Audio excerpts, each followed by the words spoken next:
Train থেকে খেজুর আর তালের বিচি এটা ছুঁড়ে ছুঁড়ে মারতেছে, বিভিন্ন বীজগুলো ছুঁড়ে ছুঁড়ে মারতেছে। উদ্দেশ্য কি? এই যে বিস্তৃত আপনি জায়গা দিয়ে যখন যাবেন, বিস্তৃত বিশাল জায়গা, সেই জায়গার মধ্যে আপনি একটা বীজ ফেললেন, যেটা আপনি হয়তো খেয়েছেন অথবা আপনি সংগ্রহ করেছেন অথবা কিছু টাকা দিয়ে আপনি ক্রয় করেছেন, এমন একটা বীজ আপনি ফেললেন। এর থেকে একটা গাছ হলো, হয়তো আপনার এটা অজানা, আপনি জানেন না, এটা আপনার জন্য সদকা হয়ে যাবে। যতদিন পর্যন্ত এই গাছটা থাকবে, একটা পাখি খেলো, এমনকি ওই গাছের ফলটা নিচে পড়লো, একটা পিপিলিকা খেলো, একটা পিঁপড়া সেখান থেকে খেলো, সেখান থেকে খাদ্য সংগ্রহ করলো। কত রকমের আল্লাহ রাব্বুল আলামিনের এই সৃষ্টি জগতে কত রকমের প্রাণ আছে, সেখান থেকে সামান্য কিছু খেয়ে তার ক্ষুধা নিবারণ হলো। এই যে সদকায়ে জারিয়া আপনার জন্য চলমান থাকবে। তো আলহামদুলিল্লাহ, এই দৃশ্যটা দেখে আমাদের মন ভরে গেছে। এই জাতীয় কর্মকাণ্ড আমাদের প্রত্যেকের দায়িত্ব হিসাবে আমরা হাতে নেওয়া উচিত। একবার কোত্থেকে যেন আসছিলাম, সম্ভবত দুবাই সফরে। আমি শায়েখ আহমদুল্লাহ সাহেব এবং মাওলানা মুস্তাফিজুর রহমান রহমানী সাহেব ছিলেন এবং মাওলানা আব্দুল্লাহ সাইফুল্লাহ সাহেব ছিলেন। সবাই মিলে আমরা সফর দিয়ে আসছিলাম। হঠাৎ করে আমার কাছে একজন ফোন দিয়েছেন এবং শায়েখ আহমদুল্লাহ সাহেবের সাথে কথা বলেছেন এই বিষয়টা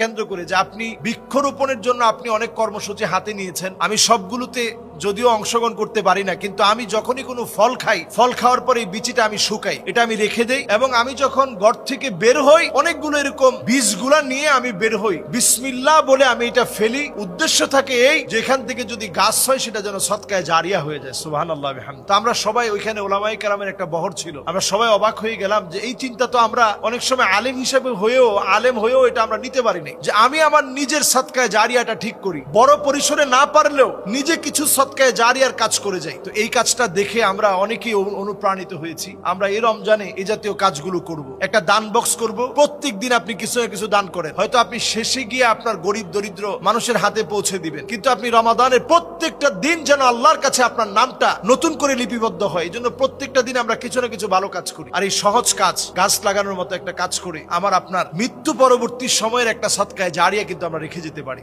আল্লাহ আমাদেরকে তৌফিক দান করুক। আসসালামু আলাইকুম ওয়া রাহমাতুল্লাহি ওয়া বারাকাতুহু।